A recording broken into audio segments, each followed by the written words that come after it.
Convido você a abrir a palavra do Senhor, a primeira epístola do apóstolo Paulo, escrita aos Tessalonicenses. Nós começamos na semana passada, tratar um pouquinho dessa epístola.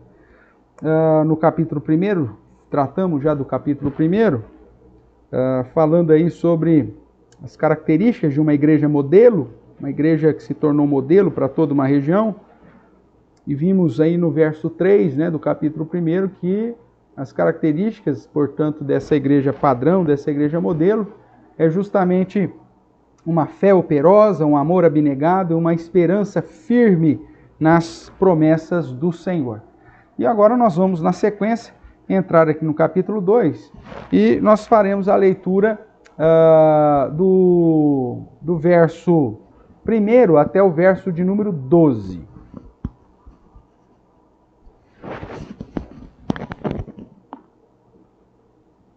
Eu vou ler, os irmãos acompanham a leitura que farei. 1 Tessalonicenses, capítulo 2, do verso 1 até o verso 12. Diz assim: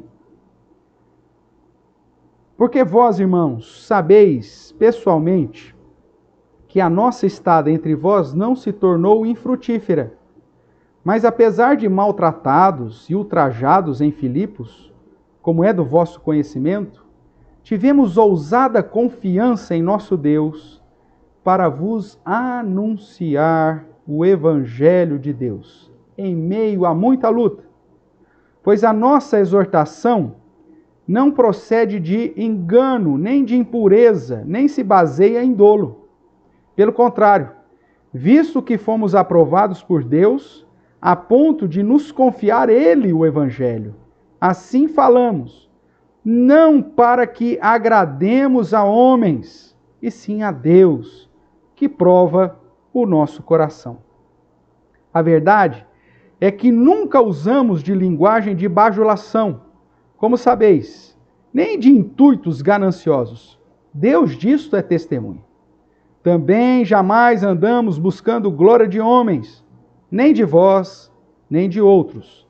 Embora pudéssemos, como enviados de Cristo, exigir de vós a nossa manutenção, todavia, nos tornamos carinhosos entre vós, qual ama que acaricia os próprios filhos. Assim, querendo-vos muito, estávamos prontos a oferecer-vos não somente o Evangelho de Deus, mas igualmente a própria vida. Por isso que vos tornastes muito amados de nós.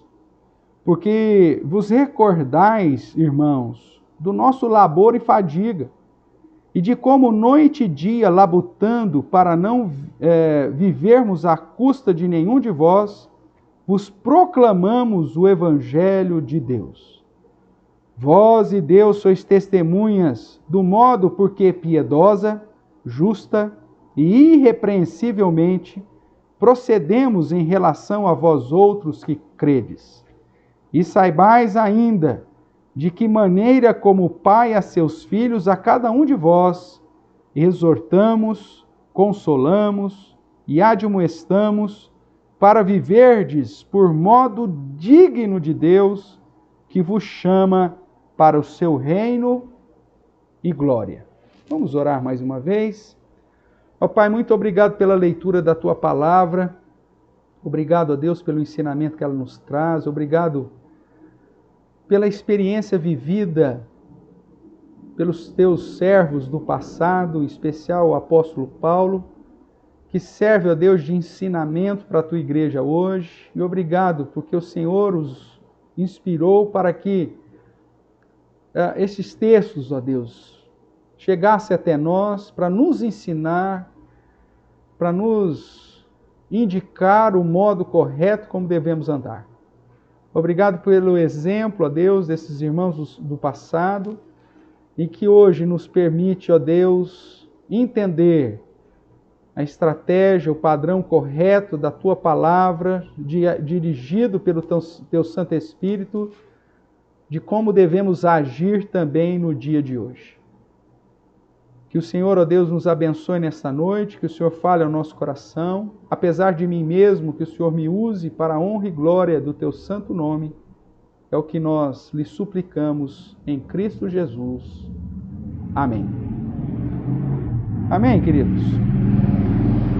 Nós vemos aqui na primeira epístola de Paulo aos Tessalonicenses um carinho todo especial que Paulo tem para com essa igreja, justamente porque no plantar dessa igreja eles passaram juntos por muitas lutas, por muitas dificuldades. Nós vimos na semana passada, quando falamos que a igreja de Tessalônica se tornou uma igreja modelo, justamente por conta da fé, do amor e da esperança, que lá no verso 6 é dito assim: com efeito vos tornastes imitadores nossos e do Senhor, tendo recebido a palavra, posto que em meio de muita tribulação, com a alegria do Espírito Santo.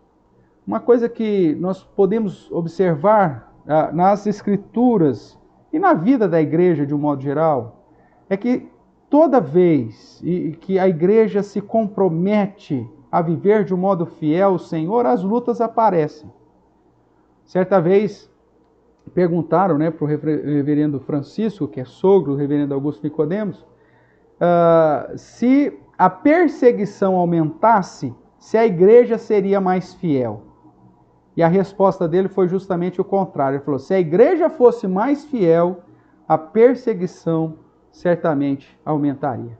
Veja que a fidelidade de Paulo, dos primeiros apóstolos e missionários, em pregar fielmente as Escrituras, gerou lutas, tribulações. Mas foi justamente essa perseguição, essa luta, essas tribulações que serviu de combustível no coração dos primeiros crentes para fazer daquela igreja, daquele povo ali, iniciando o cristianismo, uma igreja forte, uma igreja atuante e uma igreja que se tornou um modelo para os demais.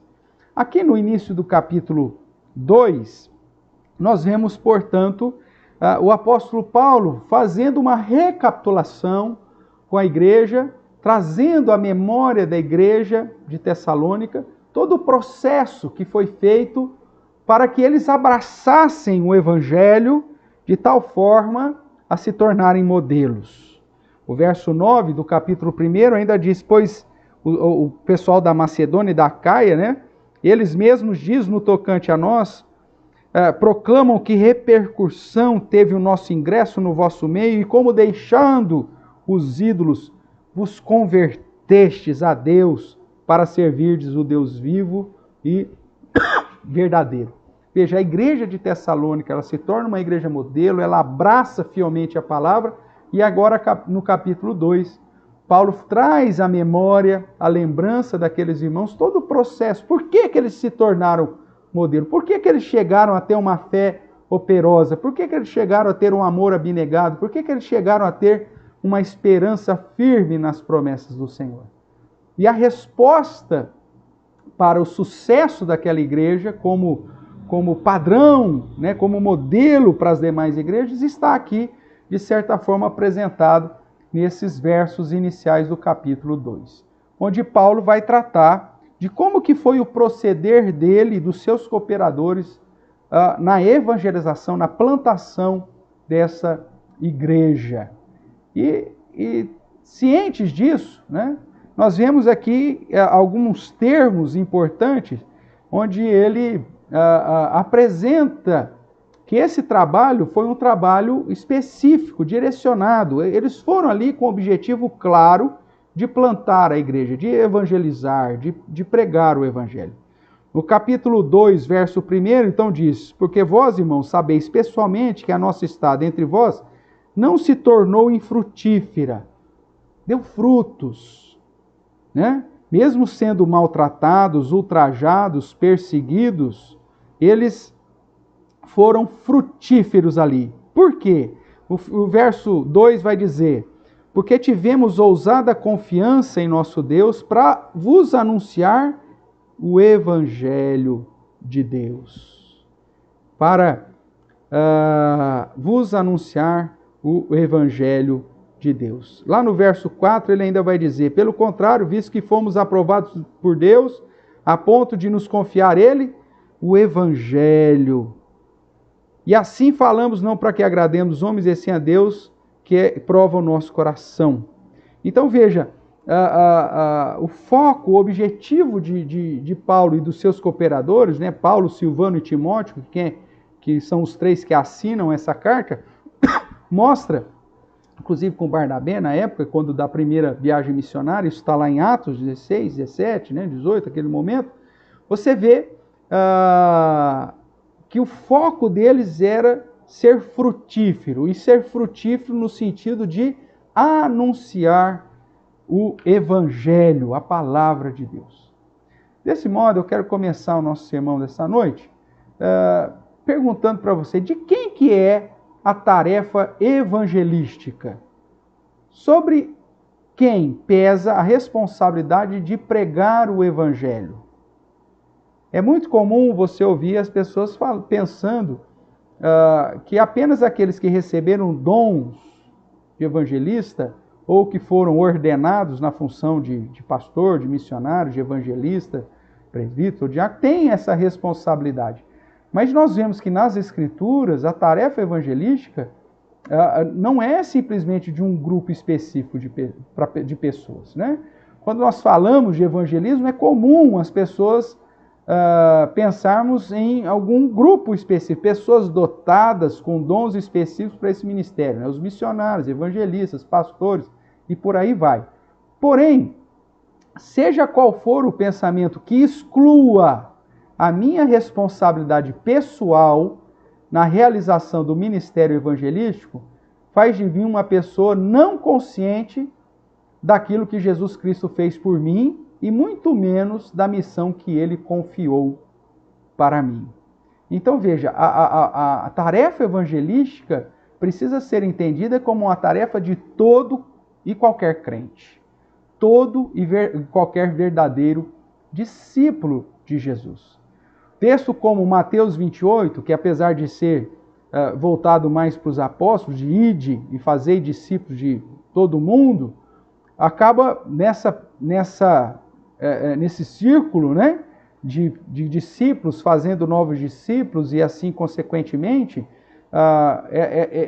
essa missão outorgada aos apóstolos recai sobre nós. Atos 1:8, quando temos a promessa do derramar do Espírito Santo, que diz que o Espírito Santo seria derramado sobre os crentes, dando poder para testemunhar a respeito de Jesus em todos os lugares do mundo. E o texto que nós lemos aqui na nossa liturgia, 1 Pedro, capítulo 2, de 1 a 10, enfatizando aí o verso 9, nós temos aqui a base escriturística de que a tarefa da evangelização, de proclamar as virtudes de Deus, é uma tarefa de todo crente, de todo aquele que foi alcançado pelo Evangelho e pela salvação em Cristo Jesus. E mesmo quando você olha para o Antigo Testamento, você tem um exemplo aí, o Salmo 95, onde nós temos o cântico que aponta para a responsabilidade de anunciar entre as nações a salvação do Senhor. Você pega o Salmo 117, que é o menor salmo da Bíblia, vai chamar essa atenção para você anunciar para todos os povos da terra a respeito da salvação. Então esses textos aí que estão no nosso slide são exemplos bíblicos de que o ministério de proclamar a respeito da salvação é de todo discípulo autêntico, de todo discípulo verdadeiro de Jesus Cristo. Não só de pastores, evangelistas, missionários, mas de todo crente em Cristo Jesus. Nós fomos salvos para proclamar as virtudes e sabemos que tal tarefa é a única que apresenta a certeza de sucesso. Porque quando você compartilha o Evangelho, o resultado sempre vai ser de acordo com a vontade do Senhor. Salvação ou condenação.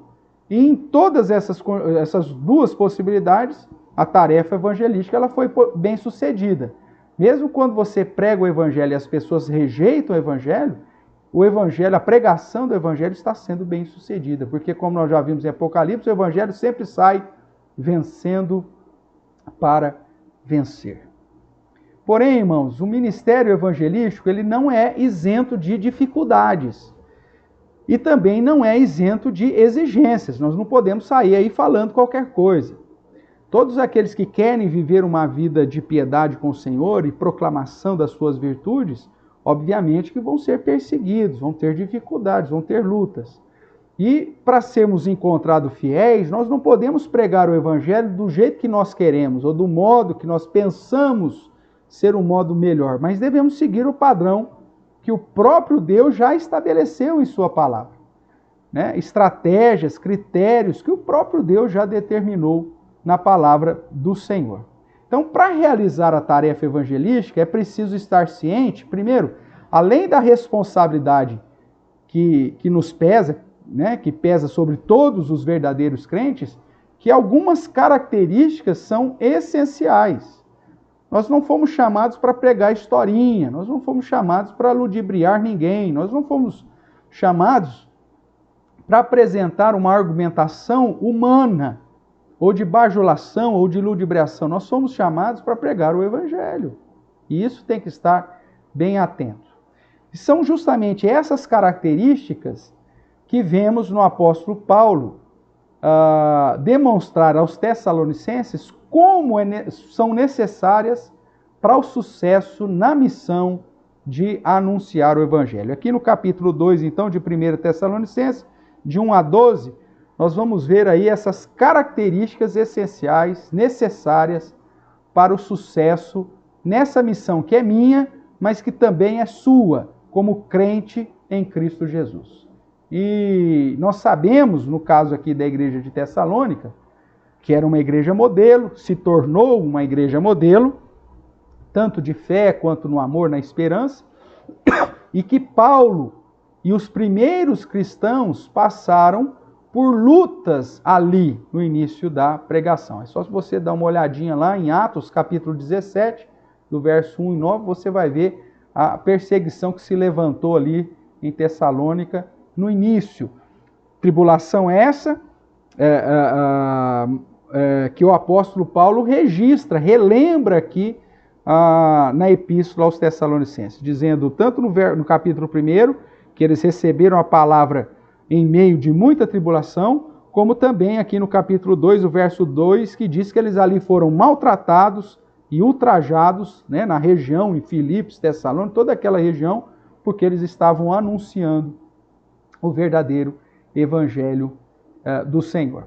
Paulo, então, relembra os irmãos sobre isso e se apresenta como um modelo para o sucesso do trabalho da plantação de igreja. O capítulo 2 aqui, ele é fantástico para você definir a estratégia bíblica da plantação da igreja. É muito comum, vou falar agora da figura pastoral, quando você vai conversar com alguns conselhos, ele diz assim: pastor, o que o senhor vai fazer para a igreja crescer? Quando um conselho pergunta isso, você já fala, esse conselho aqui, a primeira coisa que eu tenho que fazer para essa igreja crescer é tirar esses caras do conselho e pôr os novos. Porque a visão já está toda errada. Foi isso que aconteceu comigo na IPA. A primeira coisa que eles perguntam, pastor, o que o senhor vai fazer para a igreja crescer? Você já vê que o cara está com a visão totalmente errada e totalmente mundana. Né? Ele não faz noção de nada, ele não sabe nem porque que ele está ali. A questão, irmãos, do crescimento da igreja não está na figura do pastor, porque a tarefa evangelística é de todo mundo. Em segundo lugar, não é o pastor que define estratégia de crescimento de igreja. Essa estratégia quem define é o próprio Deus. Em terceiro lugar, como a missão é a missão de Deus, é a Missio Dei, pode ser que na estratégia de Deus não esteja crescimento nenhum. E que esteja ali tão somente um atalaia para pregar fielmente as Escrituras, para servir de condenação para aquela geração. Essa visão pragmática dentro da igreja, de números dentro da igreja, que está na maioria do coração daqueles que pensam que são os administradores da igreja, a cabeça da igreja é Cristo, não é o conselho. Esses que acabam sendo eleitos pensando numa questão política e de posição dentro da igreja e que tentam levar a igreja numa situação puramente administrativa, como se fosse uma empresa privada, eles não entenderam absolutamente nada. E Paulo aqui vai mostrar claramente qual que é a visão de Deus e qual que é a estratégia de Deus, o modelo de Deus para as coisas funcionarem. Paulo fala, portanto, de um modo claro aos crentes sobre como ser frutífero na tarefa evangelística. Como que você pode ter certeza de que na tarefa evangelística você como igreja vai ser bem sucedido. Você como crente vai ser bem sucedido. E fazer dessa comunidade que o Senhor permite você plantar se tornar uma igreja modelo, se tornar uma igreja padrão, se tornar uma igreja com fé operosa, com amor abnegado e com esperança firme. A igreja não é empresa. Não é o gestor ou o pastor que vai fazer. Agora, existem instituições que se dizem religiosas, onde os pastores são ludibriadores, que estão lá para enganar o povo, para bajular o povo. Essas igrejas crescem, instituições religiosas, mas que não tem nada da igreja verdadeira de Cristo. Nós estamos falando aqui de ser frutífero na tarefa evangelística, mas como uma igreja modelo, uma igreja de Cristo, uma igreja padrão, que é o contexto do capítulo 1 e a sequência do capítulo 2. Então vamos lá. A primeira postura aí, né, para ser frutífero na tarefa evangelística. Como que eu posso ser frutífero na tarefa evangelística? Primeiro, eu tenho que confiar em Deus mesmo diante das lutas. Jesus não disse que o trabalho evangelístico seria fácil. Veja aí os versos iniciais, 1 e 2. Porque vós, irmãos, sabeis pessoalmente que a nossa estada entre vós não se tornou infrutífera. Paulo foi frutífero. Mas, apesar de maltratados e ultrajados em Filipos, como é do vosso conhecimento, tivemos ousada... O que está escrito aí? Ousada confiança. Em quem? Na estratégia que Paulo definiu? Teve ousada confiança no quê? No nome de Paulo? No seminário que Paulo fez? No curso de plantação de igreja que ele fez? Na estratégia da cruzada evangelística? Na estratégia, sei lá eu de quem? Não. Ele teve ousada confiança em nosso Deus, para vos anunciar o evangelho de Deus, em meio a muita o quê? A muita luta. Então, a primeira coisa para você ser frutífero no trabalho evangélico é saber, meu amigo, que você tem que confiar em Deus e que lutas virão. O verdadeiro trabalho evangelístico vai estar envoltos a tribulações, a perseguições e a dificuldades. Por quê? Porque você está pregando uma mensagem. O evangelho de Deus é um evangelho que confronta o mundo, que confronta o coração pecaminoso, que confronta a prática, a cosmovisão caída dos seres humanos. Então, isso não vai trazer paz, vai trazer espada. É nesse sentido que Jesus diz: eu não vim trazer paz ao mundo, eu vim trazer espada, eu vim trazer divisão entre homem, pai com filho, sogra. Por quê? Porque o evangelho ele confronta, querido. O evangelho politicamente correto dos dias de hoje é um evangelho adulterado. Porque o verdadeiro evangelho, ele vai confrontar. Porque é o evangelho de Deus. E isso vai gerar luta. Então a primeira coisa para você ser frutífero é saber, confie em Deus mesmo diante das lutas. Ele teve uma ousada confiança em Deus. Não confie em você mesmo, não confie na sua estratégia, não confie no curso missionário que você fez, não confie no PMC, não confie lá no livrinho lá das estratégias para a plantação de igreja, seja lá de quem for, confie ousadamente em Deus, pois a missão é de Deus, a igreja é do Senhor, os eleitos são dele e é ele quem vai fazer a obra. Confie no Senhor. Jesus mesmo nos advertiu que a tarefa não seria fácil. que estávamos sendo enviados para o meio de lobos. Isso está lá em Mateus capítulo 10, verso 16 a 23.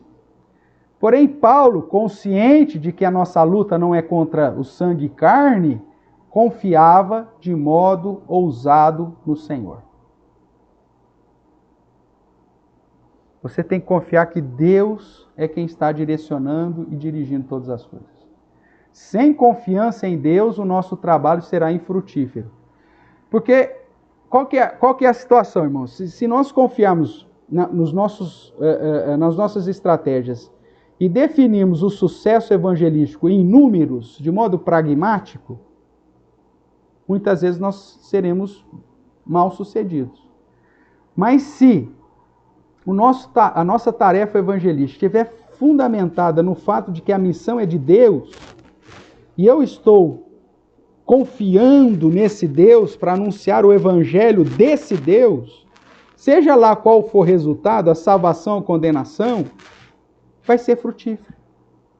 Vai ser dentro do plano do Senhor. Então essa é a primeira coisa para que a igreja seja frutífera no seu trabalho evangelístico e você individualmente seja frutífero no seu trabalho evangelístico. Confiar em Deus mesmo diante das lutas e das dificuldades.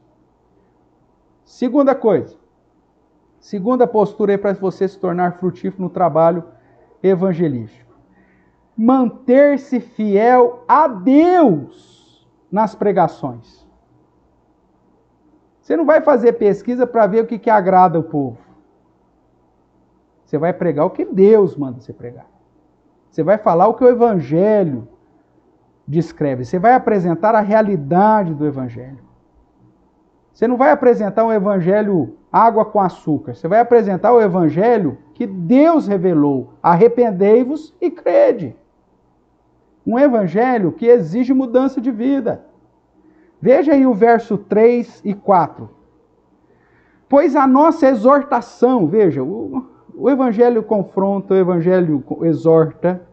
Ele diz, pois a nossa exortação não procede de engano, eu não estou falando mentira para vocês, nem de impureza, nem se baseia em dolo. Eu não estou com segundas intenções para pregar o Evangelho.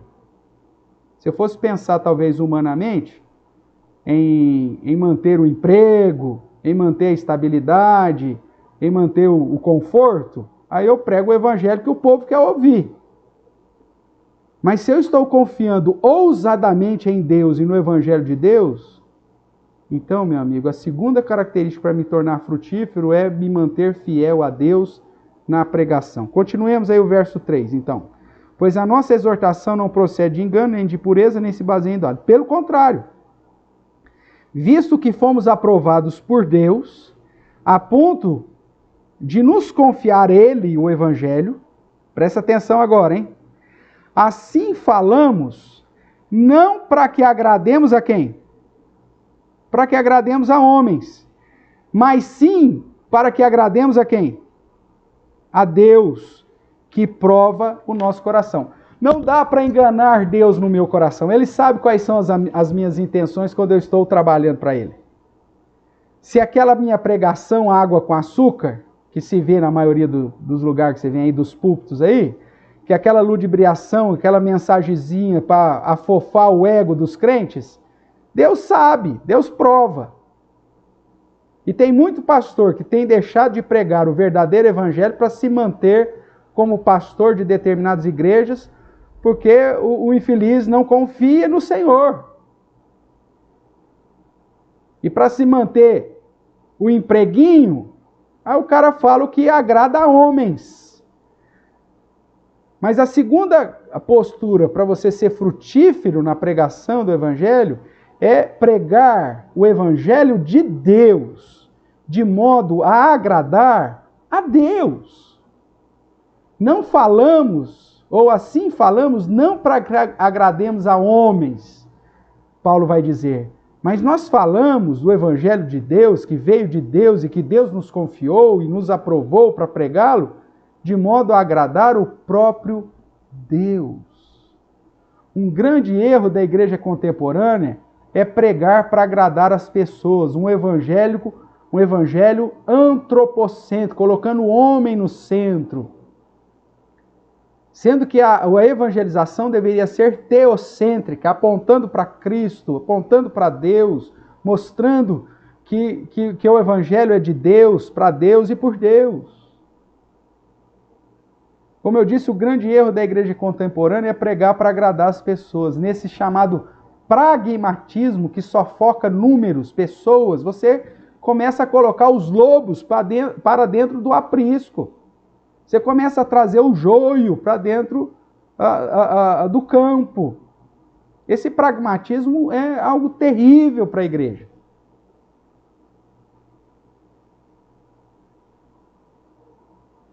Nesse pragmatismo da igreja contemporânea, eles até acrescem ouvintes e membros, mas não dão frutos, eles não dão discípulos. A igreja está cheia de ouvintes, mas que não são praticantes. As igrejas estão cheias de membros, mas não têm discípulos. E a verdadeira igreja de Cristo, ela precisa pregar o evangelho de tal forma que ela produza discípulos, não membros. Praticantes, não ouvintes. Queridos, a nossa luta dos nossos dias é a luta mais terrível para preservar uma igreja fiel, pura, puritana, na sua prática, na sua crença. Porque nós somos bombardeados com estratégias pragmáticas e com práticas de igrejas que já se venderam, porque estão aqui para agradar aos homens. O louvor é para agradar aos homens. A participação, as oportunidades dos cultos é para agradar determinada família, determinado infeliz que não vem no culto para cultuar, mas vem no culto para se apresentar, como se fosse um show. Meu Deus do céu, aonde nós vamos parar?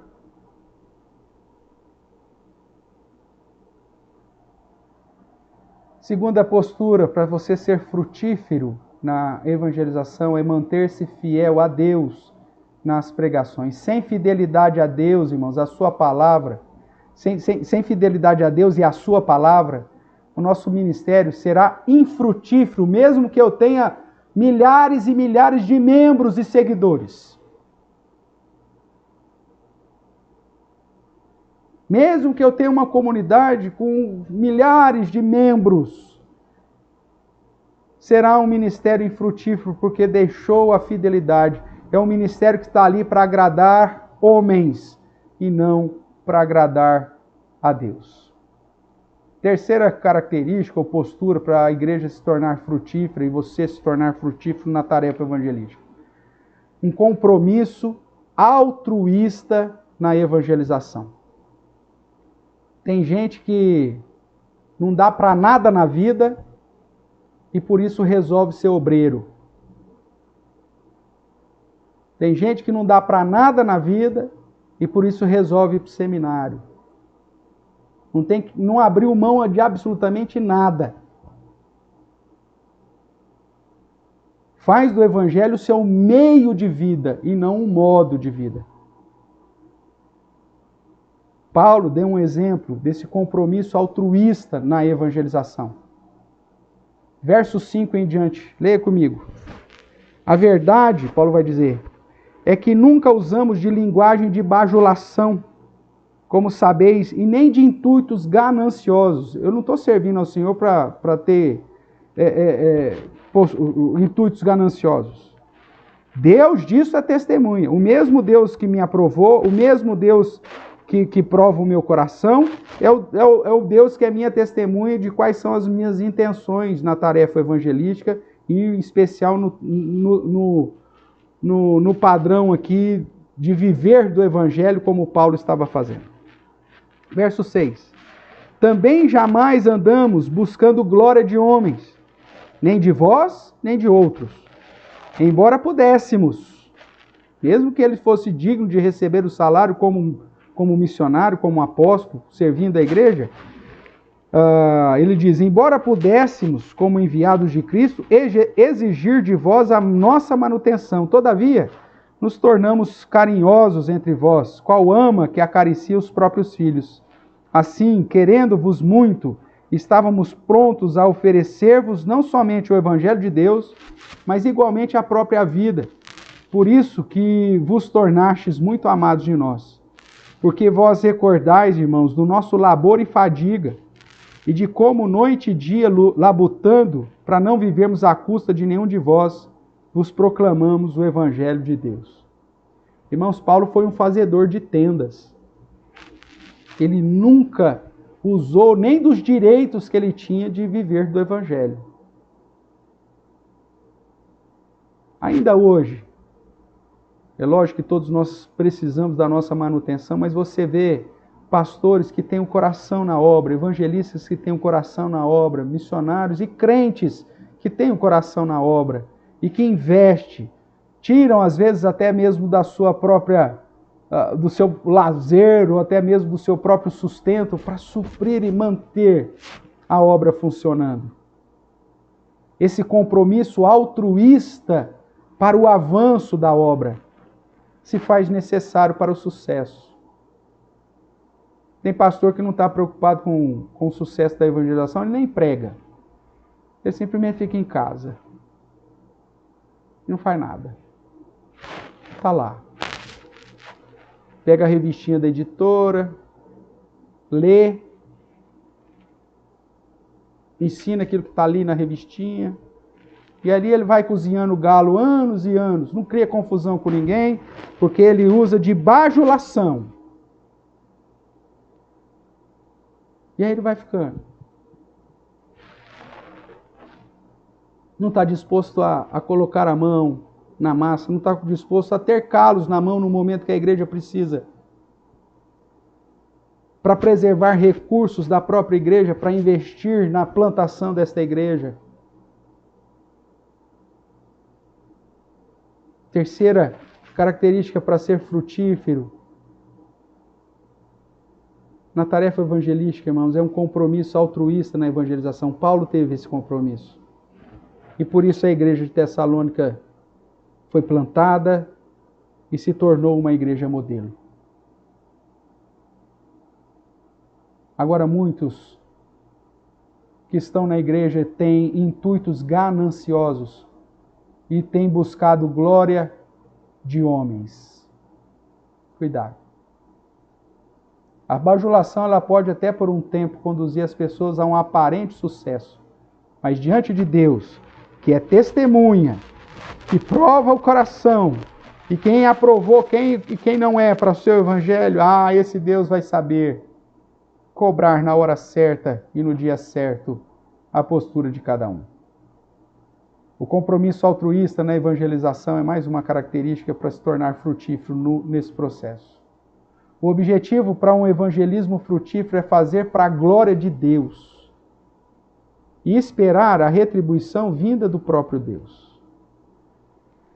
Paulo abriu mão de direitos da sua manutenção, do seu bem-estar e do reconhecimento humano para proclamar o evangelho de Deus aos Tessalonicenses. Terceira postura que aponta para o sucesso, para um trabalho evangelístico frutífero, é esse compromisso. Vai ter algum momento que você vai ter que abrir mão, irmãos. Vai ter que investir um pouco mais na obra do Senhor. Abrir mão de um direito para que as coisas aconteçam. Quarta postura. Além desses 3 pontos que nós já iniciamos, um quarto ponto que eu quero compartilhar contigo está no verso 10. Um procedimento exemplar nos relacionamentos, ou seja, um bom testemunho. Paulo vai dizer assim, vós e Deus. Veja que ele sempre coloca Deus na história. É Deus quem aprovou ele, confiou a ele a pregação do evangelho. É Deus que prova o coração dele. É Deus que é testemunha de que ele não tem desejo ganancioso para servir ao Senhor. E agora Deus é testemunha dele. Veja aí o verso 10. Vós e Deus sois testemunhas do modo porque piedosa, justa e irrepreensivelmente procedemos em relação a vós outros que credes. O sucesso desse trabalho evangelístico depende do seu testemunho de vida. O seu procedimento tem que ser exemplar. proceder de modo piedoso, justo e irrepreensível. O testemunho de Paulo como cristão reforçava cada palavra que ele anunciava do Evangelho de Jesus Cristo. Ele vivia o que pregava e as pessoas viam isso nele. Para você ser bem-sucedido na tarefa missionária, na tarefa evangelística, na pregação do Evangelho, as pessoas precisam olhar para você e ver o seu procedimento e reconhecer que é um procedimento exemplar, piedoso, justo e irrepreensível. Os 3 termos aqui focam áreas da vida do apóstolo. Essa postura piedosa foca a sua vida espiritual. O seu procedimento justo, honesto, aponta para essa questão social. E a sua postura irrepreensível aponta para a área social, o relacionamento social, o relacionamento interpessoal. Quinta postura. Quinto ponto aí para o sucesso, para ter o trabalho evangelístico sendo frutífero. Verso 11 e o verso 12. Discipulado completo quanto ao ensino. Você não vai pregar meio evangelho. Você não vai falar só daquilo que o povo quer ouvir. Você vai trazer o discipulado completo. Veja aí o verso 11 e 12, fechando a perícope. E sabeis ainda de que maneira, como pai a seus filhos, a cada um de vós, exortamos, consolamos e admoestamos, para viverdes de modo digno de Deus, que vos chama para o seu reino e glória. A igreja, para ela ser frutífera no trabalho da evangelização, irmãos, ela tem que discipular as pessoas de tal modo a exortar, a consolar, a admoestar, para que essas pessoas vivam de modo digno de Deus. Para que essas pessoas tenham um testemunho também justo, piedoso e irrepreensível. As pessoas, pastores, hoje estão preocupados em trazer as pessoas para a igreja. Se a pessoa está vivendo em pecado, o problema é dessa pessoa. O importante é que ela está aqui na igreja e dando dízimo. O importante é que ela está aqui na igreja, é melhor estar aqui. Não é assim. O padrão de Deus, a estratégia de Deus não é essa. A estratégia de Deus exige a exortação, o consolo, a admoestação, para que as pessoas vivam de modo digno de Deus, porque é o nome de Deus que está em jogo. Uma igreja verdadeiramente cristã e frutífera na tarefa evangelística é aquela que prepara os membros para serem membros que glorifiquem a Deus e que vivam uma vida justa, piedosa e irrepreensível. Se é um clube, meu amigo, aí você aceita qualquer um do jeito que você quer. A pessoa não precisa mudar de vida, não precisa se despir, ela continua fazendo tudo que ela achar que ela deve fazer. Ela continua promíscua, ela continua adúltera, ela continua jogando no bicho, ela continua sendo agiota, ela continua fazendo tudo que ela quer achar que ela deve. Mas isso é uma igreja clube. Agora, a igreja do Deus vivo e verdadeiro é uma igreja que discipula de modo completo quanto ao ensino do santo evangelho de Deus, gerando transformação e mudança, confronto, exortação, admoestação, para que as pessoas se despojem do velho homem e se revista do novo homem, criado segundo a imagem de Cristo Jesus. Para que vivam de modo a glorificar e a viver de modo digno de Deus, que vos chama para o seu reino e para a sua glória. Preste atenção nos termos aqui. Exortamos, consolamos, admoestamos, para viverdes de modo digno. Isso aqui é o todo do discipulado. A tarefa evangelística, a obra missionária, só é completada quando o alvo da evangelização é ensinado a viver de modo digno de Deus. Ela vai vir ainda, cheio das suas mazelas, dos seus costumes, dos seus pecados, mas a igreja ela tem que ensinar, tem que exortar, tem que admoestar. E se você faz um link aqui com Timóteo, falando do valor das Escrituras, você vai ver que é justamente as Escrituras que vai ensinar, consolar, confortar, corrigir, admoestar, para que o homem seja perfeito e perfeitamente habilitado para toda boa obra. Ou seja, esse discipulado não é pautado em historinha, mas é pautado no santo evangelho das sagradas escrituras, a sã doutrina. Porque somente através da sã doutrina você vai exortar, consolar e admoestar as pessoas para que elas vivam de modo digno do evangelho. Falar de Jesus para alguém, irmãos, é apenas o primeiro passo na missão de fazer discípulos. A nossa tarefa ela será de fato frutífera quando ensinarmos a guardar todas as coisas que Jesus nos ordenou. É a estratégia de Mateus 28. Quando Jesus dá aos seus discípulos a tarefa missionária, a grande comissão de fazer discípulos. Essa é a estratégia, o alvo, fazer discípulos. Aí como? Aí Jesus diz, indo, batizando, ou seja, trazendo para a comunidade dos salvos, pondo o sinal da aliança, fazendo ter comunhão com Deus e ensinando a guardar todas as coisas. Essa é a estratégia, é da Bíblia, não é do pastor. Porque não é o pastor que traz o crescimento. É Deus que acrescenta dia a dia os que vão sendo salvos à medida que você prega. E não só o pastor, à medida que todos os crentes que são verdadeiros discípulos anunciam as boas novas, proclamam as virtudes daquele que nos chamou das trevas para a sua maravilhosa luz. Concluindo, irmãos, a tarefa evangelística é um verdadeiro investimento completo e total de nossas vidas, pois engloba o nosso ser como um todo em prol de alcançar os eleitos de Cristo.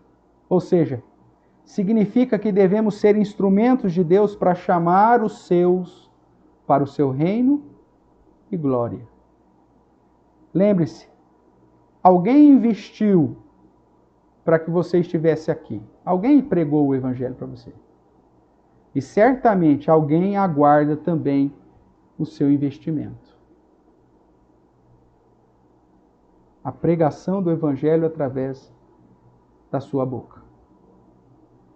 Não temas. Vai ter luta quando você assumir um compromisso evangelístico? Vai. Mas não temas. Confie em Deus. Confie ousadamente no Senhor para anunciar o evangelho de Deus, mesmo que seja em meio de luta. Seja fiel. Não pregue, não fale para agradar a homens, mas sim para agradar a Deus que prova o nosso coração. Entregue-se, seja altruísta. Invista-se na pregação, na proclamação do reino e do evangelho. Dê exemplo. Ande de modo piedoso, justo e irrepreensível. E proclame os outros o que você aprendeu com Jesus e sobre Jesus, de modo a exortá-los, consolá-los e admoestá-los para que vivam de modo digno de Deus. Deste modo, irmãos, seguindo o exemplo de Paulo, você, como discípulo de Jesus, você, como discípulo verdadeiro de Jesus Cristo, terá sucesso na tarefa que o Senhor nos confiou. E como igreja, seremos uma igreja também frutífera, tendo um ministério frutífero, para a honra e glória do Senhor, nos tornando de fato uma igreja modelo, na fé operosa, uma fé operosa que prega o Evangelho, no amor abnegado e numa firme esperança nas promessas do Senhor. Que Deus assim nos use para a sua glória, para a sua honra e de acordo com a sua vontade. Amém? Que a graça do Senhor repouse sobre a sua vida.